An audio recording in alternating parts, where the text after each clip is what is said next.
Hola, muy buenos días. Un placer de estar con ustedes. Agradezco su tiempo. Les doy la bienvenida a todos los que han hecho un espacio en su agenda esta mañana. Y es que vamos a tener una charla muy interesante con Enrique de la Madrid, una persona que desde mi punto de vista es de las que tiene mayor objetividad y pragmatismo. Me gusta cómo aborda los temas de la economía, de la política, las tendencias y su visión hacia el futuro. Así que estoy seguro que vamos a gozar de todos, de sus opiniones al respecto de lo que nos depara el futuro. Y hoy doy arranque a esta extraordinaria alianza que hemos firmado por Media Digital con Smart Speakers, la empresa de conferencias internacional, pues yo creo sin duda alguna la mejor empresa del mundo. Y es un placer darle la bienvenida a Francisco Rodríguez, el fundador de esta empresa. Gracias, Francisco, por estar con nosotros y gracias por la confianza de hacer esta alianza de aquí hacia adelante con BM Digital. Muchas gracias, Armando, a ti y a BM Digital por esta gran labor que estamos haciendo en conjunto con estos webinars. Te mando un abrazo. Y pues, como les comentaban, soy Francisco Rodríguez Aguirre, presidente de Smart Speakers, el buró de conferencistas más importante de Latinoamérica, y me encanta darles la bienvenida a todos los amigos de Board Media Digital y a todos los amigos de Smart Speakers a este interesante webinar con Enrique de la Madrid. Antes de que iniciemos, me gustaría comentarles que en la parte de abajo de sus pantallas van a ver una sección que dicen preguntas y respuestas. Al final, cuando termine su participación, Enrique, Armando y yo estaremos dando seguimiento a estas preguntas, moderando esta sección. Bueno, pues sin más, voy a presentarles a Enrique de la Madrid. Él es un exitoso profesional en el ámbito político y en el ámbito financiero. Fue secretario de Turismo, logrando alcanzar el 6º lugar como país más visitado del mundo. Él es autor del libro México en la generación del desarrollo, donde sostiene que México puede y debe aspirar a ser un país desarrollado. En el sector financiero fue director general de Bancomext y fue socio fundador de Financiamiento Corporativo Integral S.A. Actualmente es director del Centro de las Ciudades del Futuro del TEC de Monterrey, por solo mencionar algunos aspectos. Enrique, te dejo el micrófono. Gracias por acompañarnos. Francisco, muchas gracias. Gracias por la invitación. Gracias, Armando. Gracias a Board Media Digital por la invitación. Y también junto con Smart Speakers agradezco a Francisco. Y bueno, agradecer la invitación y sobre todo que se den el tiempo de tener esta conversación. Primero, bueno, simplemente una ficha. Ya dijo algo Francisco sobre mi currícula, pero creo que algunos pudieran recordarme quizá como mi tarea reciente, efectivamente, como secretario de Turismo. Pero he tenido también la oportunidad de trabajar en la banca de desarrollo, en la parte de lo que es Bancomext y la financiera rural, por lo que conozco bien el sistema financiero. Y lo conozco bien también de la época en la que la Comisión Nacional Bancaria y de Valores se fusionó con la bancaria y la de valores, y lamentablemente nos tocó vivir la crisis bancaria 94-95. Entonces, esa parte también conozco bien, la parte financiera. Fui diputado federal, lo cual me da la experiencia de también saber cómo opera y cómo se reflexiona en el Congreso. Y he estado durante más de 25 años de manera ininterrumpida, a pesar de estas diferentes posiciones, pues tratando de hacer análisis político, análisis económico de la manera más objetiva posible, también con las restricciones que en su momento el cargo te da. Y ahora estoy trabajando en el Tecnológico de Monterrey, en el Centro para el Futuro de las Ciudades, una iniciativa que tiene como propósito precisamente que conozcamos las mejores prácticas internacionales de qué se está haciendo en el mundo y en México para tener mejores ciudades, ciudades más atractivas, y embona muy bien también con un tema que hago de manera paralela, un programa de televisión que se llama Ahora Futuro México y el Mundo en ADM 40. Entonces yo quisiera, si me permiten, la presentación, primero enfocarla justamente a estas tendencias que ya venían antes del coronavirus, cuáles de algunas se están acentuando, dónde hay áreas de oportunidad, y decirles que no desconozco pues la crisis que estamos viviendo en el mundo y en nuestro país. Ayer leyendo un artículo muy bueno del Financial Times, uno de sus articulistas o editorialistas más importantes, Martin Wolf, habla y dice que Pues que vivimos una crisis, vivimos una época de múltiples crisis.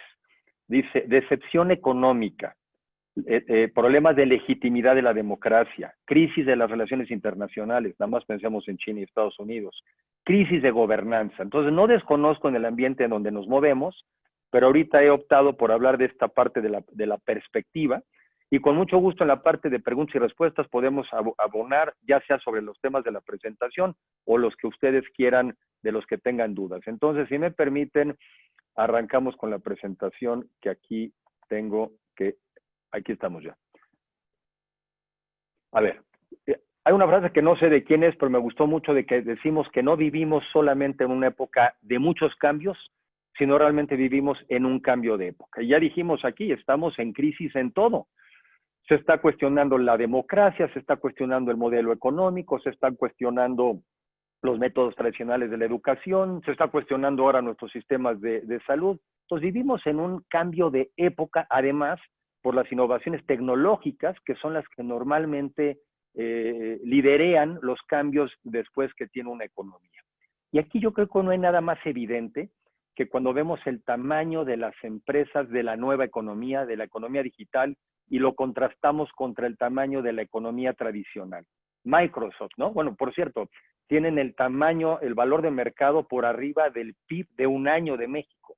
O vemos Amazon, Google, Tesla, que también últimamente está haciendo un fenómeno extraordinario, y comparemos el tamaño de mercado de estas empresas con las que en su momento dominaban la economía de la energía, el petróleo, o las automotrices. Entonces, esta es la nueva tendencia, esta es la nueva economía, y ahí es donde se está dando el crecimiento. Una economía, además, basada en la colaboración. Facebook, que quizás es una de las plataformas más importantes de contenido en el mundo, no produce un solo contenido. Empresas como Airbnb, que también te permiten que puedas tú llegar y alojarte en alguna vivienda, no es dueño de ningún solo cuarto de hotel. Empresas como Rappi, que en este caso es latinoamericana, pues también está en este nuevo mundo de la colaboración, y no adquirió ni siquiera vehículos, ni necesariamente contrató a los repartidores.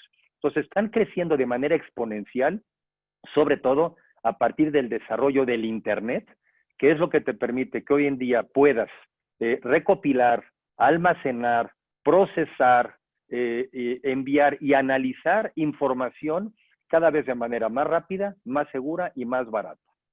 Y bueno, esto también te está llevando a esta otra modalidad de la economía, que es la ciencia de datos, que es que precisamente a partir de la información de los consumidores, las empresas toman las decisiones cada vez de manera más personalizada. Todos nos metemos y vemos en el Netflix, y no se parece la oferta que te hacen a la que tienes al lado de tu vecino, de tu hijo o alguien más.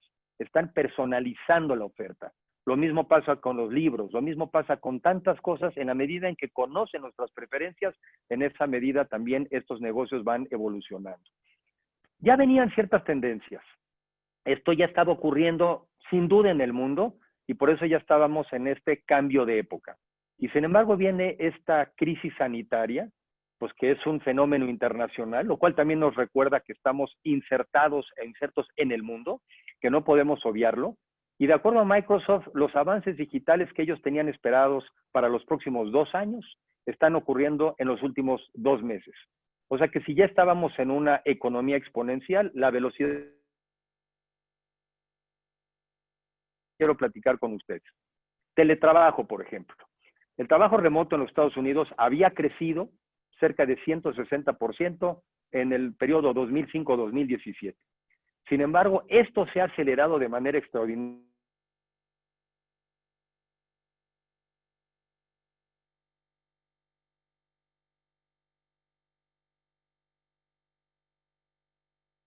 O que no estén, porfa.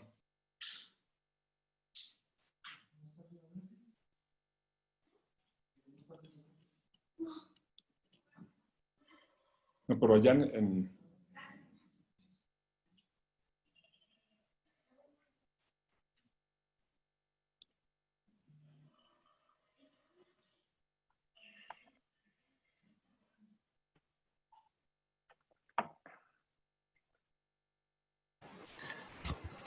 ¿Se oye? Perdón. Adelante, Enrique, te escuchamos. Muy nuevamente. bien, perdón, es que como aquí algo me cambió.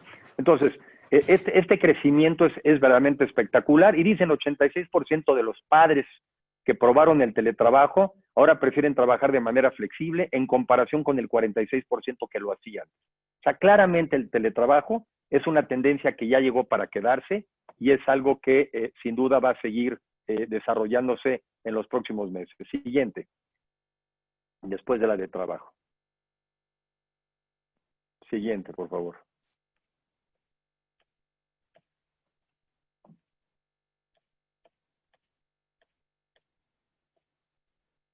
Aquí está. Temas, por ejemplo, ahora de movilidad. Veamos, por ejemplo, en el caso de la movilidad, justamente como muchas personas ya no salen de sus casas, pues ahora hay que reflexionar qué tanto la gente va a cambiar sus patrones, su conducta, y entonces qué tanto nueva infraestructura necesitamos seguir desarrollando en nuestras ciudades y en nuestros países. Tan solo en el mes de marzo se observó una reducción superior al 80% del tráfico, y esto, repito, viene a acelerar lo que para muchos ya querían que fuera una tendencia, que es sobre todo la utilización de la bicicleta, de la movilidad no motorizada, de caminar, de las patinetas en los últimos 5 kilómetros de distancia. Evidentemente, por distancias superiores, se necesitan usar otro tipo de transportes, idealmente el transporte público, también los vehículos, pero lo que es los últimos 5 kilómetros en las ciudades tenemos que hacerlo ya de una manera mucho más sustentable, y esto también es una tendencia que creo yo que también llegó para quedarse. Siguiente, por favor.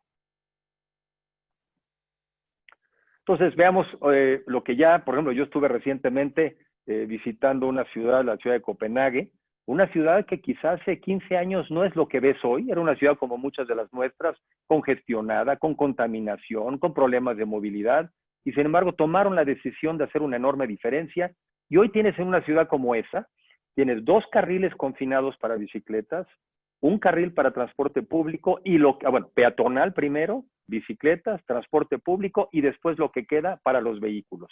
Estamos viendo, por ejemplo, cómo en Bogotá también se han construido 80 kilómetros de ciclovías y también lugares como la Ciudad de México a partir también ahora, ya se venía haciendo, pero ahora todavía de manera más acelerada, también se han las ciclovías en Avenida Insurgentes, en fin. Es una tendencia que también, repito, creo yo, que ha llegado para quedarse con las consecuencias muy positivas en el tema del medio ambiente. Siguiente. A mí me parece que otro de los temas también más relevantes es todo este tema del comercio electrónico. Todos habíamos venido ya leyendo las noticias de cómo, por ejemplo, los centros comerciales en los Estados Unidos, algunos de ellos francamente están cerrando, ya no tienen razón de ser, están quebrando. Es triste, por otro lado, que a los que nos gustaban o nos gusta visitar las librerías, pues prácticamente ya no te encuentras ninguna en los Estados Unidos.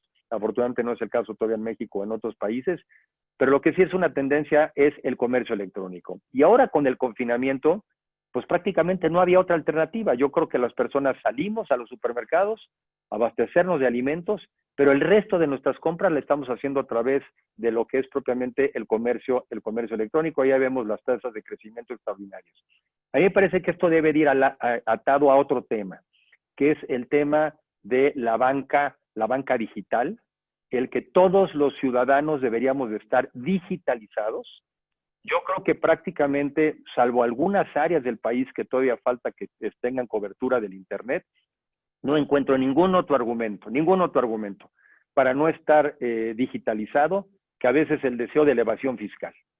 Me parece que la facilidad con la que hoy se pueden recibir pagos, hacer inversiones desde tu propio celular, hacer los pagos y transferencias a otras personas, es una manera importantísima de seguir trabajando, y esto también debería ser una tendencia. Y dentro de estos temas nada más menciono algunos como la telemedicina.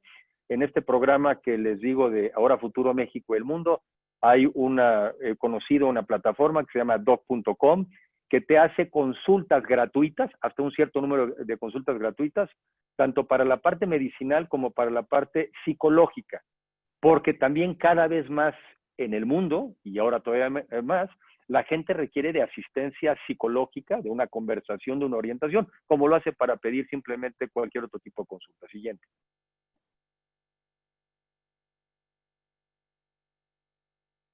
Siguiente, por favor.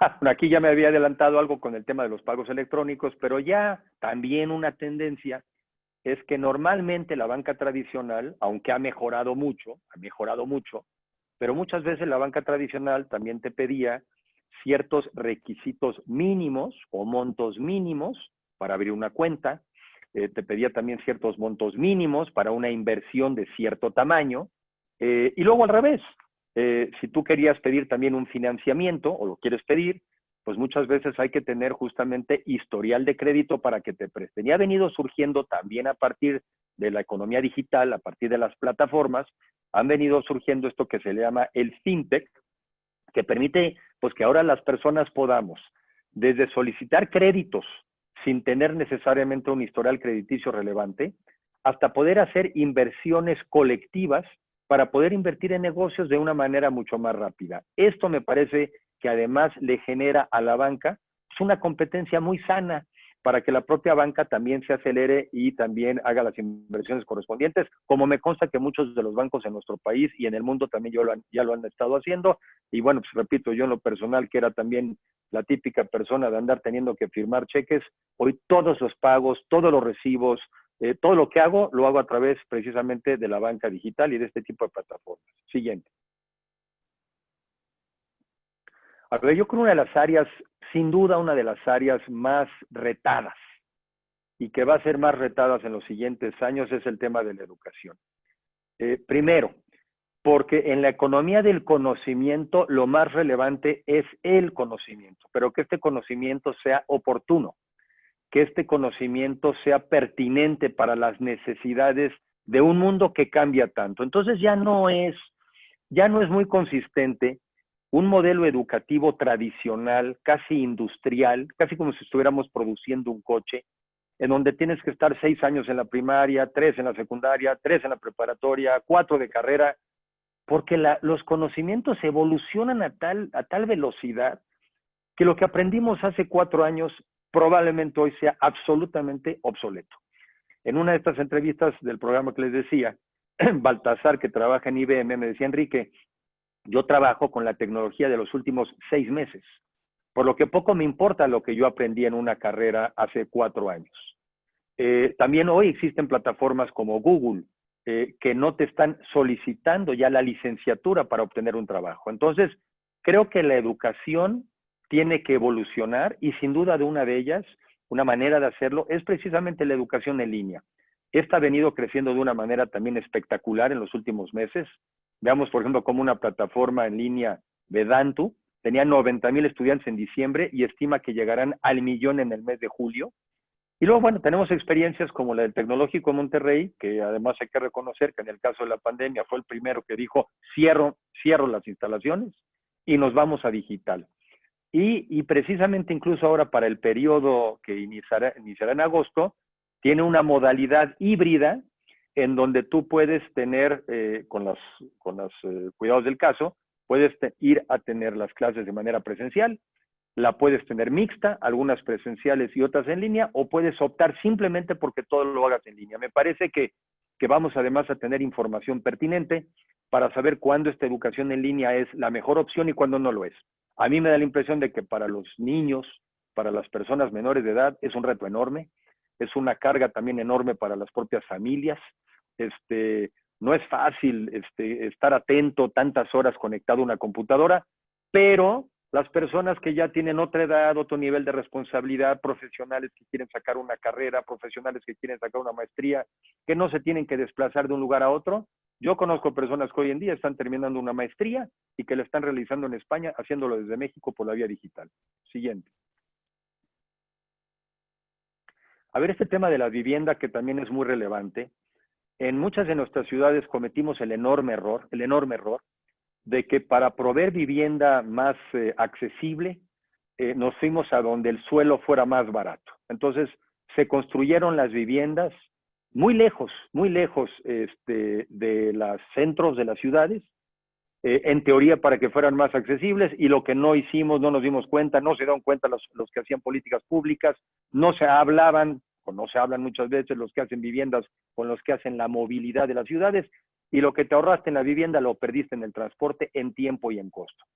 las viviendas y las ciudades se tienen que volver a densificar, tenemos que vivir juntos en las ciudades y los suburbios se tienen que desdensificar. Y ahora justamente con este tema tanto del coronavirus como pues de la crisis económica en la que estamos, empieza a haber muchos edificios y muchas oficinas y con el tema también de trabajar en casa, pues quizá muchos espacios en las oficinas que no se van a requerir.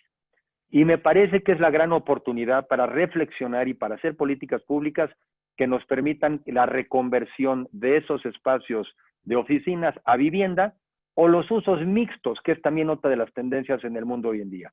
En el pasado también decíamos, allá están las fábricas, allá están los comercios, allá las viviendas, allá las escuelas, y realmente las ciudades tienen que tener usos múltiples para que, entre otras cosas, evitemos tenernos que mover tanto. Y yo creo que además ya también venía la tendencia de que los jóvenes están menos preocupados si son o no dueños de la casa, si son o no dueños de un vehículo. Más bien lo que quieren es tener también una vida que les permita acceder a muchos de los temas que les interesan. Siguiente, por favor. Y bueno, áreas de oportunidad, porque dentro de todo lo que estamos platicando, todas las tendencias pues también te dan áreas de oportunidad. Por ejemplo, ahora que estamos trabajando tanto tiempo en nuestras casas, pues me parece que es la gran oportunidad para despachos de arquitectos, para tiendas de muebles, pues para que te estén diciendo, oye, ¿cómo hacemos que tu casa sea también una oficina confortable mientras que lo tenga que hacer? Cada vez, por ejemplo, habla aquí abajo, Steinberg, una firma que diseña grandes complejos de apartamentos, declaró que antes del COVID-19 solamente el 15% de los hogares tenía algún tipo de espacio para trabajar y tiene planes para que ahora sea el 75% de los hogares. Y lo mismo me regreso un poco a lo que yo decía. Si estamos hablando de movilidad, pues ahí está la oportunidad de invertir en bicicletas, en vehículos, en patinetas, en el diseño de las nuevas banquetas, en esos temas de movilidad. Si estamos hablando de la educación digital, ahí está la oportunidad para generar otras plataformas, para construir programas, para trabajar en los cursos. Ahí están las oportunidades. Entonces, parte de hablar de las tendencias es para que también cada uno vaya viendo dónde encuentra una oportunidad de negocio de acuerdo a sus propias preferencias y actividades. Siguiente, por favor. Antes de eso, yo una de las cosas que aprendí cuando estuve en la financiera rural, que me tocó pues, conocer el campo de manera directa, ya de manera profesional, cuando menos unos 3 años de manera directa, pues yo siempre tenía ese interés de entender la parte del campo, por qué alguna parte del campo le va muy bien y es uno de los sectores más exitosos de la economía, y hoy incluso tiene exportaciones por más de 30,000 millones de dólares, y otra parte le sigue yendo muy mal. Y una de las cosas que yo aprendí es que en el campo tradicional muchos producen porque lo producían así sus padres, porque lo producían también sus abuelos, entonces ellos producen y luego a ver cómo lo venden, ¿sí? Y yo aprendí ahí que las cosas son al revés. Las cosas son, ¿qué de lo que quiere el mercado, qué de lo que hoy necesita el mercado puedo producir yo? ¿Qué necesidad que tiene el mercado hoy puedo satisfacer yo hoy? Y ese es exactamente el tipo de cosas en las que nos tenemos que enfocar en los años por venir. Si estas son las tendencias, si estas son las preferencias, ¿cuáles de esas tendencias puedo cubrir yo?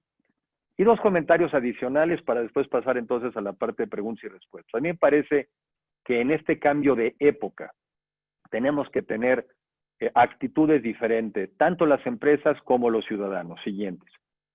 A mí me gusta en el tema de las empresas, me gusta el concepto del capitalismo consciente. Siguiente, si pueden cambiar la lámina, del capitalismo consciente. Me parece que ya es cada vez una idea más clara, que las empresas no pueden ver que su máxima o su única vocación o aspiración es maximizar el valor de las acciones o maximizar las utilidades.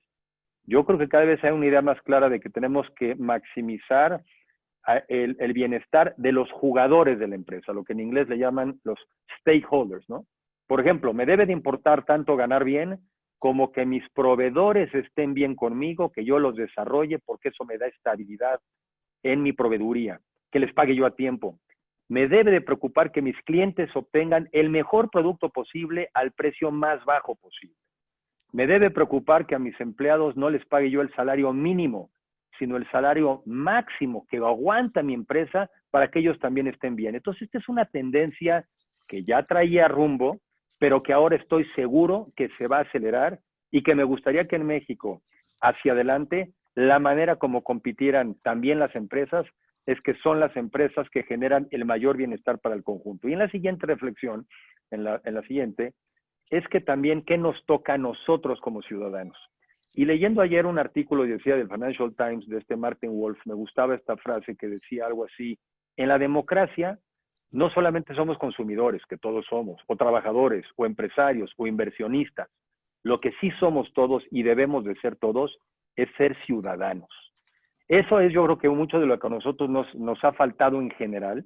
Y un ciudadano, siguiente lámina, un ciudadano que cuando menos tenga 3 compromisos fundamentales. Siguiente, por favor.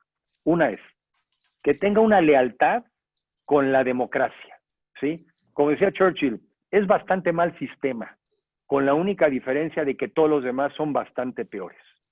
Un compromiso con la democracia, con sus instituciones y sobre todo con los conceptos y valores del respeto al debate abierto y a la mutua tolerancia.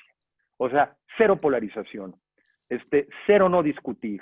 Lo que necesitamos es, creemos que al final del día, discutir, debatir, genera valor y nos permite llegar a donde tenemos que llegar como sociedad. Lo segundo, un interés legítimo para que a otros también les vaya bien, para que también otros puedan realizar y tener una vida plena.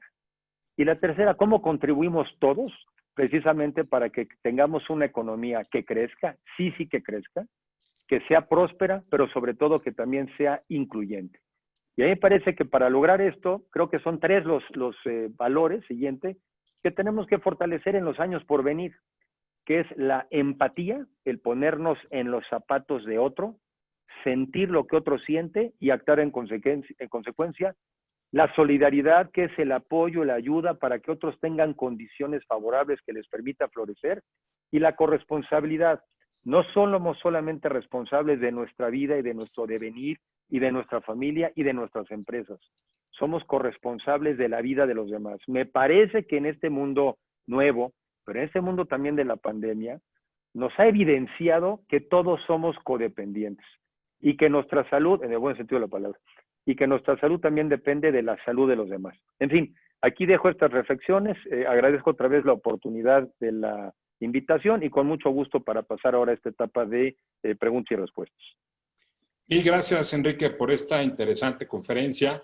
Les recordamos a nuestros amigos que en la sección de abajo viene, en la parte de abajo hay una sección que dice preguntas y respuestas, para que por favor ahí nos anoten las preguntas que tengan. Bueno, la primera pregunta que me gustaría hacerte, Enrique, es ¿cómo ves el tema de la concentración del poder político y qué se puede hacer al respecto? ¿Cómo no? A ver, yo en lo general creo que la concentración del poder en general es una mala idea. Y más cuando lamentablemente, a ver, yo creo que cualquier tipo de persona iluminada que quiera controlar y tomar las decisiones por todos, de por sí siempre es una mala idea. Entonces, en el caso mexicano, sobre todo en la actualidad, pero también ha sido el caso del pasado, cuando el poder se concentra en un mismo partido político, digamos que está en el Ejecutivo, está en el Legislativo, por lo menos esos dos, el riesgo que corremos es que si fuera un iluminado, pues quizá podríamos avanzar mucho. Pero si no lo es, los riesgos de retroceso son enormes. Entonces yo he aprendido que en una democracia, si bien el avance puede ser más lento que lo deseable, porque justamente hay que discutir, debatir y convencer y alcanzar los consensos, no solamente las mayorías, sino los consensos, si bien el avance es más lento, me parece que el riesgo de retroceso se aminora. Y yo estoy convencido de que en nuestro país, nuestro problema no ha sido en muchos casos que no hayamos crecido más rápido, sino que hayamos tenido crisis económicas frecuentes, en donde en esas crisis pierdes muchísimos años que avanzaste. Entonces, en la coyuntura actual, me parece que los mexicanos deberíamos de concentrarnos en que en la elección del 2021 no hubiera la concentración del poder en un mismo partido. Y repito, no es un tema contra un partido en especial, porque si estuviera A o B, pensaría exactamente lo mismo. Me parece que lo que nos conviene es generar un sistema de equilibrio de poderes. Eso fue lo que nosotros en su momento en México, desde que se fundó como país independiente, y también muy influenciados por las ideas de ese entonces, las de la Revolución Francesa y la independencia de Estados Unidos, nosotros creamos y creemos en un concepto de división de poderes.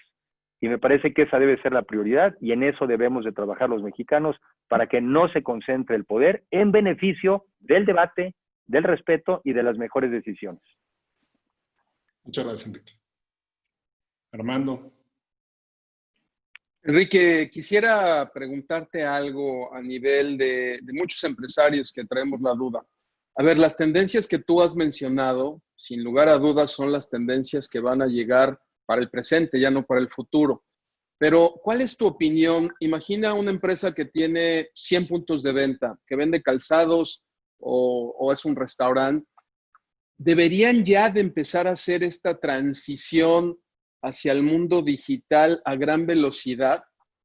¿O deberían de esperarse todavía 1 o 2 años para ver si la transición hacia el mundo digital, empezar a cerrar los puntos de venta? ¿Cuál es tu opinión? ¿Debería ser ahora con rapidez o todavía crees que el mundo pueda esperar hacia adelante? Bueno, 2 comentarios. Yo creo que en principio diría que en general el mundo no espera, ¿no? O sea, el mundo no espera. Veo yo, cada país también tiene su cultura y sus formas de reaccionar, pero por ejemplo, yo estas noticias que les decía, ¿no? Que vemos como constantemente antes del coronavirus y ahora más, pero antes, pues ya los centros comerciales en los Estados Unidos estaban cerrando, porque a la gente se le hizo muy práctico a través de la mensajería, a través del correo, a través del comercio digital, compran. Los americanos creo que se llenan de cosas que compran y luego hasta las pueden devolver, ¿no? Entonces ya tiene una facilidad extraordinaria, es fácil de operar, es fácil de poder pagar, es muy conveniente en una vida donde quizá todos también estamos muy agobiados con el tiempo, en fin. ¿Yo qué haría? Yo creo que no hay ninguna actividad que no tenga que repasar y revisar cómo ir digitalizando su negocio. Y yo de entrada abriría esa vía digital de compras por el vía de Internet y vería cómo va evolucionando. Creo que en México en general había venido evolucionando de manera más lenta que lo que pasa en Estados Unidos. Pero, por ejemplo, temas que yo he visto ya muy cerca, ¿no? Uno de mis hijos se volvió un experto en Uber Eats, ¿no? ¿Quién pidió Uber Eats? Bueno, pues ese hijo, en lugar de lo que hubiéramos hecho otros, o pedir algo ahí en la casa, o irse a unas cuadras y comprar algo, pues pide por Uber Eats. Constantemente también llegan de repente cosas que se compraron vía Amazon. O sea, en México ya está pasando. Entonces yo creo que no es cosa de esperar, es cosa de entrarle, de ensayar, y después en la medida en que el mercado te va respondiendo y vas teniendo información, pues aceleras uno u otro, ¿no? Les pongo un ejemplo rápido. Yo también decía otra, en las carreras como el derecho, yo estudio derecho, muy influenciado por las cosas que leo, yo decía, ya no hay que estudiar derecho, porque ya tienes a una máquina ahí de IBM que se llama Watson, pues que ya para qué estudias, y Watson va a tener la capacidad de procesar, como ningún humano, va a procesar las resoluciones de la Suprema Corte, las sentencias de los tribunales, tú le vas a poner quizá el caso que estás estudiando y te va a dar opciones. Y esta persona me contestó muy bien, y dijo, no, Enrique, no es cierto que Watson va a sustituir a un abogado. Lo que sí es que los abogados que utilicen Watson van a sustituir a los abogados que no lo usan. Entonces, la tecnología no necesariamente te viene a eliminar, pero sí viene a complementar y viene a darte mayores fortalezas. Y si estás al margen de ella, sí, lo más probable es que caigas en una desventaja competitiva con respecto a los que sí la usan. Yo le entraría de una vez, vas probando y lo que te vaya diciendo el mercado, por ahí te vas yendo. Bien. Enrique, aquí nos pregunta Francisco de la Torre, ¿qué recomiendas a los ciudadanos y a la sociedad civil organizada para ser más efectivos y poder incidir en las elecciones del próximo año? ¿Cómo no? Gracias, Francisco. Bueno, primero, por ahí también en este artículo de ayer recordaba que Aristóteles, o sea que ya lleva sus años, Aristóteles decía que los seres humanos somos animales políticos, ¿sí? Y decía que el ser humano solamente es humano plenamente cuando participa en una comunidad política. Que es, yo creo que ese es el tema de ser ciudadano. O sea, yo sostengo que luego en México, lamentablemente, por experiencias vergonzosas de funcionarios públicos y políticos vergonzosos que han abusado del poder, pues mucha gente le tiene como tirria, ¿no?, a la política. Pero al final del día la política en su concepto más amplio, pues es lo que incluso dijo el Papa el otro día. Fíjense, una frase muy bonita que dijo algo así como, es el concepto, algo así como más sublime o más alto de la caridad. O sea, la buena política, el estar preocupado por las cosas públicas, por las cosas de la ciudad, ¿no? Y el que a eso incluso se dedica de tiempo completo, pues está sacrificando un ingreso económico para hacerlo. Pero no, los ciudadanos no tienen que optar porque si participo de manera partidista en el gobierno. Lo que sí todos tenemos que asumir es que somos responsables de lo que nos pasa a todos. Una pregunta muy común es, bueno, ¿y hasta dónde van a llegar estas cosas? Y la respuesta es, pues hasta donde lo permitamos, hasta donde lo dejemos. Entonces yo creo que todos los ciudadanos, todos, tenemos que sumarle a nuestras tareas cotidianas, de que si somos estudiantes o si somos profesionistas, todos tenemos que sumarle una materia adicional que se llame México, que se llame conocer los problemas del país y tratar de profundizar en ellos, tratar de formarnos un punto de vista y una opinión, después externarla, no externarla nada más en nuestros grupos de amigos y en las reuniones familiares y donde sentimos que ya dijimos, no, hay que organizarnos en agrupaciones civiles, en agrupaciones políticas, en partidos políticos, en medios de comunicación, en conferencias como estas, hay que expresarnos. Y después, en el momento quizá más, uno de los movimientos, no el más, pero uno de los movimientos más importantes de la democracia, que es en las elecciones, votar. Y votar con responsabilidad, votar con razonamientos, ya no con, que además es normal y es humano, con enojos y resentimientos. Votar por lo que más nos convenga como país. Entonces, a mí me gustan las organizaciones, Francisco, que se activan, que se movilizan, ¿verdad? Que están discutiendo sobre los temas nacionales, que proveen información. Hay que ver cómo llegar más abajo, hay que llegar con mensajes más sencillos, pero también hay que estar dispuestos a movilizarnos y ejercer además nuestro derecho y nuestra obligación al voto para esto que también estamos platicando, que son las elecciones del 21, que me parece que es una muy buena oportunidad para rebalancear y evitar un exceso de concentración, que repito, de quien lo tenga, no es un buen camino para nuestro país. Gracias, Enrique. Oye, Enrique, una pregunta más. Claudia Campuzano nos hace la referencia sobre, con este tema de movernos a lo digital, ¿tú cómo ves el tema de la sociabilidad? Que evidentemente entre más avanzas a lo digital, pareciera ser que se pierde un poco la sociabilidad de los jóvenes, de las personas en general. Mira, yo creo que como todo en la vida tiene sus temas que tienen luego sus momentos como de moda, ¿no? Y después como que toman su justo medio. Yo creo que algunos cuando éramos muy chavos y quizá la televisión nos llamaba mucho la atención, dedicábamos muchas horas de nuestro tiempo a la televisión.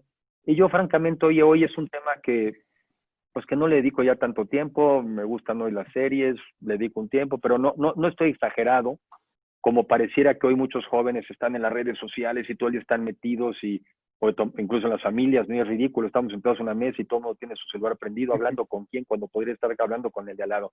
Yo creo que las cosas van tomando después su dimensión y yo creo que no hay nada como el contacto humano, como el tiempo de la reflexión, como el tema de una conversación, pero también qué maravilla que por estos medios ahorita podamos estar comunicados.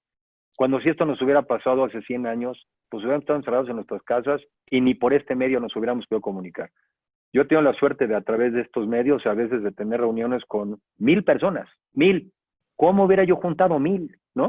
Además, en mi caso me implicaba un viaje a algún lugar, ir a un destino, prácticamente dedicarle todo el día para poder tener una conversación con grupos. Entonces yo creo que este es un mecanismo que bien utilizado es tremendamente útil, pero no sustituye los tiempos, fíjate, 2 tiempos.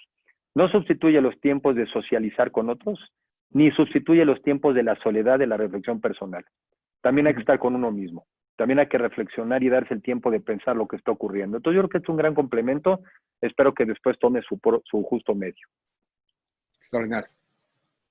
Enrique, hablando sobre lo mismo, aquí Adal Ríos nos dice, buenos días, excelente ponencia, Enrique. Y pregunta, ¿la educación a distancia será muy importante? ¿Cómo apoyar a los trabajadores y a nuestros hijos en esta nueva normalidad? A ver, yo creo que un tema fundamental, y sé que el gobierno, las administraciones anteriores han hecho un esfuerzo, esta lo está haciendo también. Yo creo que un primer requisito es que tengamos cobertura digital en todo el país. Cobertura digital en todo el país. Para que todos puedan tener acceso al Internet primero, porque pues podemos tener muchos programas de educación en línea, pero si tú no tienes acceso al Internet, pues no lo recibes. Entonces, primero yo creo que hay que hacer un esfuerzo para que todo el mundo tenga acceso al Internet. Bueno, después tienen que tener acceso pues a las computadoras, ¿verdad? Y no solamente a un Internet, sino que tenga las características de poderlo hacer. En eso hay que trabajar, porque hoy no tener acceso al Internet es como hace tiempo no poder leer, como no poder escribir, es una deficiencia muy, muy seria. Y la otra, yo creo que tenemos que hacer ver que en un mundo como este, la única manera de salir adelante y ser competitivo es estarte entrenando y educando todos los días. Entonces, como no es opción todos los días estar en un salón de clases, ni es opción todos los días estarte inscribiendo en maestrías y eso, pues hay que hacer que sea parte de nuestra cultura el que tenemos que estar siempre actualizándonos, siempre estudiando. Y desde mi punto de vista, pues yo encuentro que el Internet en ese sentido es una maravilla. Puedes acceder a lo que quieras, puedes tomar cursos, no solamente en México, sino en otras partes del mundo, cursos gratuitos, la mayoría de ellos. O sea, que llega un momento en que no va a haber pretexto que digo, no, es que me tocó un mal maestro, fíjate. Es que, no, pues es que en ese sentido se acabó. Entonces, hacer conciencia de que este mundo cambia a tal velocidad que solo si permanentemente estamos estudiando y actualizándonos es que tenemos expectativas de poder salir adelante. Es un tema de una visión cultural y se va a quedar atrás eso de qué estudiaste, por cierto. En las próximas generaciones que después del COVID y que volvamos a ver que la expectativa de vida pues se va por ahí de los 100 años, tú vas a poder estudiar tantas carreras y vas a poderte reconvertir tantas veces como se te antoje. Entonces yo a veces digo, ya es irrelevante por cuál empiezas, porque la vida después te va a ir dando oportunidades. Entonces, la educación digital va a tener que irse acoplando a estas necesidades. Otra vez, ¿qué necesita el mercado? Y de eso que necesita el mercado, yo desde el mundo educativo, ¿cómo te lo voy a proveer? Creo que es la manera de enfrentarlo. Muchas gracias, Enrique. Armando, si gustas, por cuestiones de tiempo, vayamos con la última pregunta. Sí, tengo una última. Rigoberto Sánchez, quisiera saber tu opinión, Enrique, sobre el futuro. Digamos, para los empresarios pareciera ser que ahora no hay una certeza jurídica, no hay políticas públicas que promuevan un buen ambiente empresarial. ¿Cuál sería tu opinión de lo que ves, digamos, en los siguientes 24 meses en este tema para los empresarios? ¿Cómo no? A ver, a mí me gusta, no sé si la frase es de él también, pero me gusta cómo reflexiona Felipe González, el expresidente de España. En alguna vez escribió un libro cuyo título decía "El futuro ya no es lo que era", ¿no? A mí me gusta una frase también que uso yo también, de que la mejor manera de predecir el futuro es crearlo. La mejor manera de predecir el futuro es crearlo. Si nos vamos por tendencias, las tendencias son muy malas. Si nos vamos por tendencias, son muy malas, ¿no? Pues no hay respeto al Estado de Derecho, no hay respeto a muchas de las decisiones que se tomaron en la administración pasada, porque sí hubo corrupción, sí, pero también hubo muchas cosas que se hicieron bien. Entonces, ¿qué tal que sí se ataca y se critica la corrupción y se respetan las que se hicieron bien, ¿no? Pero bueno, pues esta visión maniqueísta de bueno, malo y esas cosas que no sirven para nada, no sirven para la vida y menos sirven para la política y menos sirven para que progrese un país. Pero habiendo dicho eso, la verdad es que el futuro va a ser el que nosotros decidamos también crear. Y que nosotros como ciudadanos otra vez estemos dispuestos a expresar nuestra inconformidad con las cosas que no estamos de acuerdo y actuar en consecuencia, y también estamos siendo más proactivos para apoyar aquellas en las que creemos que es el camino correcto. A mí no me gusta hablar de tendencias porque yo creo que uno las puede cambiar. Entonces, la mejor manera de predecir el futuro es crearlo y las cosas llegan hasta donde uno permita que lleguen. Entonces, mi invitación en ese sentido, y un poco es parte también de la presentación, pero también el cierre, es que los años por venir van a ser lo que nosotros decidamos que sean. Y yo sí creo que en el mundo estamos viviendo una época de transición muy complicada, como pasa muchas veces, nomás que esta vez nos tocó, y donde se cuestiona el régimen democrático, y se cuestiona el modelo económico, y donde se cuestionan muchas cosas. Pero eso no quiere decir, desde mi punto de vista, que hay que tirarlas. Esa es una visión muy primitiva, muy tonta. Lo que hay que hacer es tomar lo mejor del pasado, ponerle las cosas que le faltaban, y sin falsas aspiraciones, pues crear el modelo de los próximos 50 años, para que en 50 años otros digan, mira, esto le faltaba al que generaron estos cuatro. Así, sin falsas pretensiones transformadoras, radicales, que como creo que también decía alguien, que mucho fuego, lo único que queda es mucho humo. La mejor manera de predecir el futuro es crearlo, y ojalá que a eso es a lo que nos enfocáramos todos. Bien. Pues mil gracias, Enrique, por esta interesante conferencia. Nos diste unos conceptos muy interesantes y que nos van a dejar mucho que reflexionar. Y pues bueno, quiero recordarles a todos nuestros amigos que si alguien quiere una conferencia de Enrique, por favor, contáctenos a Smart Speakers. Como ya vieron, es un excelente conferencista y quiero recordarles que todos nuestros conferencistas ya están dando conferencias en línea. Bueno, y no me queda más que agradecerles a nuestros amigos de Board Media Digital y a nuestros amigos de Smart Speakers. Y le dejo aquí el micrófono a Armando Domínguez, fundador de Board Media Digital. Gracias, mi querido Francisco. Gracias a todos por su tiempo y qué decir, mi admiración y agradecimiento para Enrique. Verdaderamente, nosotros en Board Media hemos hablado de que estaríamos muy dispuestos a apoyar a Enrique en cualquier iniciativa política, económica que tú quisieras. Gracias y nuestro reconocimiento siempre para gente como tú. Gracias, Armando. Gracias por la invitación y gracias a Francisco también. Y bueno, pues mando un saludo muy afectuoso a todos los que dedicaron unos minutos a esta plática de la mañana. Muchas gracias, Enrique. Hasta luego a todos. Gracias. Hasta luego. Adiós, Armando. Hasta luego, Pancho.